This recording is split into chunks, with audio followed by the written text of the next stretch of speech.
ഭാരതം ആത്മീയത അതിൻ്റെ ഏറ്റവും ഉന്നതിയിലെത്തിയ ഭൂപ്രദേശം. ശങ്കരനിൽ നിന്ന് തുടങ്ങി ശങ്കരാചാര്യരിലൂടെ തുടർന്നു വരുന്ന മഹത്തായ ഗുരുപരമ്പരകൾ. ഈ പരമ്പരയിലെ ഏറ്റവും ബഹുമാനത്തോടെ പരാമർശിക്കപ്പെടുന്ന വിഭാഗമാണ് 18 സിദ്ധന്മാർ. ഇവർ തങ്ങളുടെ കർമ്മമണ്ഡലമായി തിരഞ്ഞെടുത്തത് ആത്മീയ ഭൂമിയായ തമിഴ്നാടാണ്. ഇവിടെയാണ് ഭൂലോകനാഥനായ മുരുക ഭഗവാന്റെ അറുപട വീട്, തിരുത്തണി, തിരുച്ചന്തൂർ, തിരുപ്പറം കുണ്ടറം, പഴമുതിർച്ചോല, സ്വാമിമല, പഴനി ദണ്ഡായുധ സ്വാമി വാണരുളുന്ന പഴനിമല മലയാളികൾക്കും തമിഴർക്കും ഒരേപോലെ പ്രിയപ്പെട്ടതാണ്. ഭൂലോകരക്ഷകനായ ദേവസേനാപതിയായ പഴനിയാണ്ടവനെ ഒരു നോക്ക് ദർശിക്കുവാൻ ലക്ഷങ്ങളാണ് ഓരോ വർഷവും പഴനിമലയിൽ എത്തിച്ചേരാറുള്ളത്. പഴനി ദണ്ഡായുധ സ്വാമിയുടെ പ്രതിഷ്ഠ പഴനിമലയിൽ നടത്തിയത് 18 സിദ്ധന്മാരിൽ പ്രധാനിയായ ഭോഗർനാഥർ സിദ്ധരാണ്. സിദ്ധവൈദ്യം, കായകൽപ്പം, വാനശാസ്ത്രം തുടങ്ങിയ മേഖലകളിൽ അതിനിപുണനായ ഭോഗർനാഥർ സിദ്ധർ തൻ്റെ ശരീരത്തിൻ്റെ ഭാരം ലഘൂകരിച്ച് ആകാശമാർഗം സഞ്ചരിച്ച് പല നാടുകളിലെ ജനങ്ങൾക്ക് ജ്ഞാനോപദേശം നൽകിയ മഹാനാണ്. പല നാടുകളിൽ പല പേരുകളിലാണ് അദ്ദേഹം അറിയപ്പെടുന്നത്. ഉദാഹരണത്തിന് ചൈനയിൽ അദ്ദേഹം അറിയപ്പെടുന്നത് ലാവോത്സു എന്ന പേരിലാണ്.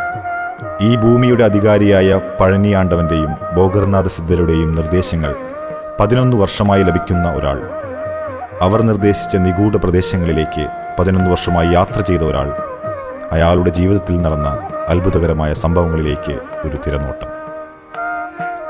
28-ാം വയസ്സിൽ ഭഗവാന്റെ ഒരു സ്വപ്ന ദർശനം.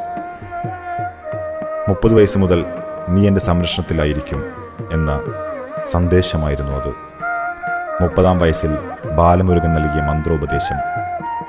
അതിനുശേഷം മുരുക ഭഗവാനിൽ നിന്ന് ലഭിച്ചു തുടങ്ങിയ നിർദ്ദേശങ്ങൾ, ആ നിർദ്ദേശങ്ങളുടെ ഭാഗമായി നടത്തിയ യാത്രകൾ: പർവ്വതമല, രംഗനാഥമല, ഐവർമല, ശ്രീലങ്കയിലെ കതിർഗ്രാമ, മലേഷ്യയിലെ ബാട്ടു കേവ്, ബാലിയിലെ പുരബെസാക്കി ടെമ്പിൾ, തായ്ലാൻഡിലെ അമ്പലങ്ങൾ, ഭൂട്ടാനിലെ ടൈഗർ നെസ്റ്റ് മല, റഷ്യയിലെ ചില പ്രദേശങ്ങൾ, അങ്ങനെ ഒരുപാട് യാത്രകൾ. അവിടെ നിന്ന് ലഭിച്ച അപൂർവ അനുഭവങ്ങൾ, അതീന്ദ്രജ്ഞാനങ്ങൾ. ഈ പ്രപഞ്ചത്തിൽ വേറൊരു എനർജി ലെവലുണ്ടെന്നും അവിടെ മഹാത്മാക്കളായ ആത്മാക്കളുടെ സഞ്ചാരപഥമുണ്ടെന്നും മനസ്സിലാക്കിയ നാളുകൾ. അവിടെ നിന്നു ലഭിച്ച പ്രധാനപ്പെട്ട 2 അറിവുകൾ മാത്രം ഇവിടെ വെളിപ്പെടുത്തുന്നു. 2012 ഡിസംബർ 21 തെക്കേ അമേരിക്കയിൽ ഒരു കാലത്ത് ജീവിച്ചിരുന്ന മായൻ വംശജർ ഉപയോഗിച്ചിരുന്ന കലണ്ടർ അവസാനിക്കുന്ന ദിവസം, ലോകാവസാനമാകുമെന്ന് ചിലരെങ്കിലും തെറ്റിദ്ധരിച്ച ദിവസം. 2012 എന്ന പേരിൽ ഒരു ഹോളിവുഡ് ചിത്രം പോലും ഉണ്ടായി.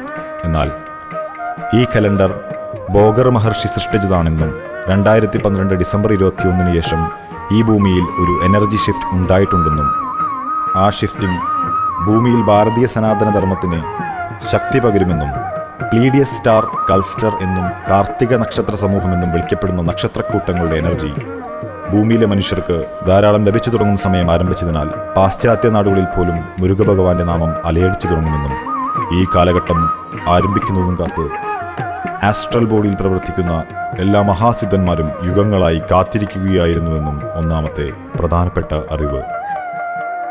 2ാം അറിവ് കടലെടുത്തു പോയ ഒരു ഭൂമിയെക്കുറിച്ചാണ്. ലോസ്റ്റ് കോണ്ടിനെന്റ് എന്ന് വിളിക്കുന്ന കുമാരി ഖണ്ഡത്തെക്കുറിച്ച്.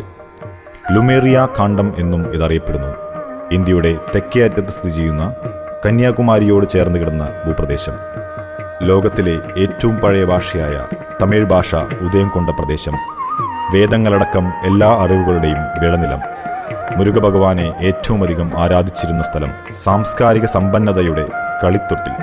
പക്ഷേ ചരിത്രാതീത കാലഘട്ടത്തിലെ ഒരു ദിവസം ഈ ഭൂമി കടലെടുത്തു പോയപ്പോൾ അതോടൊപ്പം നഷ്ടപ്പെട്ടത് ഭാരതത്തിൽ ഉദയം കൊണ്ട ഒരുപാട് അറിവുകളായിരുന്നു.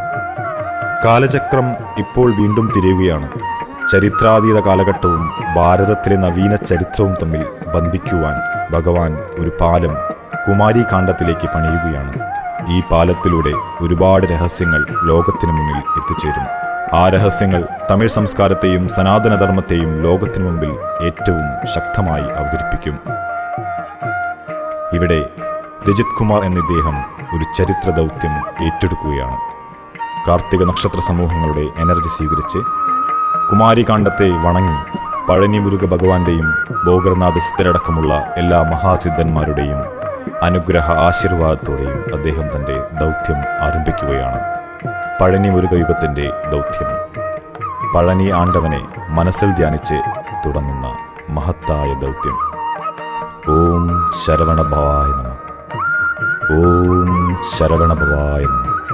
ഓം ശരവണഭവായ നമഃ.